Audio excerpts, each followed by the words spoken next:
Hello, everyone, and welcome back to this podcast.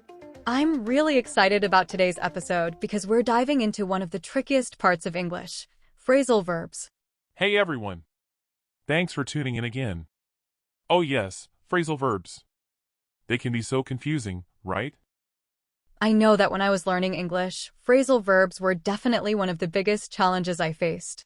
It's like, you think you understand a word, but then you add a little preposition or adverb and suddenly, it means something completely different. Exactly. They're such a big part of everyday conversation, though, so it's super important to learn them. But don't worry, we're here to break them down and make them easier for you to understand and use. We'll be covering some of the most common phrasal verbs and explaining how to use them in different contexts. Before we get into examples, let's quickly explain what a phrasal verb actually is.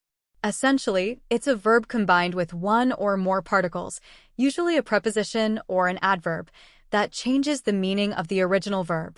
So, for example, you might have the verb look, but when you add after, as in look after, it means something totally different, to take care of someone or something.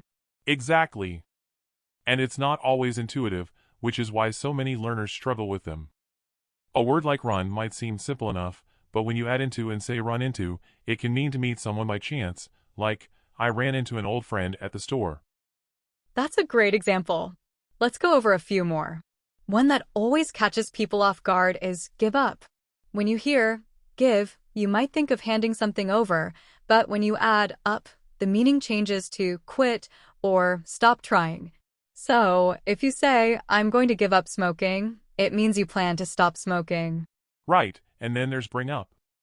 Normally, bring means to carry or move something, but when you add up, as in bring up a topic, it means to introduce something into a conversation.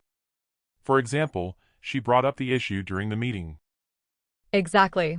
And that's where it gets tricky, because the verb and the particle combine to create new meanings that aren't always obvious. But with practice, you'll start to recognize them more easily and feel more confident using them in your own conversations. Definitely. And another helpful tip is to look at phrasal verbs in context. Often, the sentence or situation will give you clues about the meaning. Let's take the phrasal verb get over, for example. In one context, it might mean to recover from something, like I finally got over my cold. But in another context, it can mean to move past an emotional challenge, like it took me a while to get over that breakup. That's a great point. Context is everything when it comes to phrasal verbs. So, don't stress if you don't understand them right away. It's all about seeing how they're used in real conversations. And that's exactly what we'll be doing in the next episode.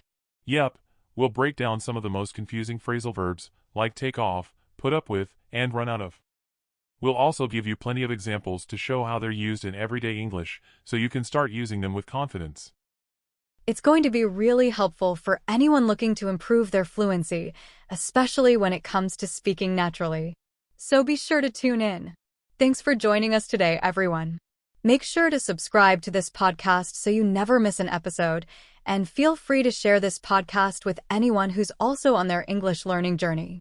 Thanks for listening today, and if you found the video helpful and that you're feeling more equipped to handle those funny idioms, please hit the like button. Make sure to subscribe to my channel so you never miss an episode and share it with others who might benefit. And if you have any questions or topics you'd like us to cover in future episodes, we'd love to hear from you, so your feedback is really important to us. Thanks for listening, and as always, happy learning. You're doing great. Bye, everyone.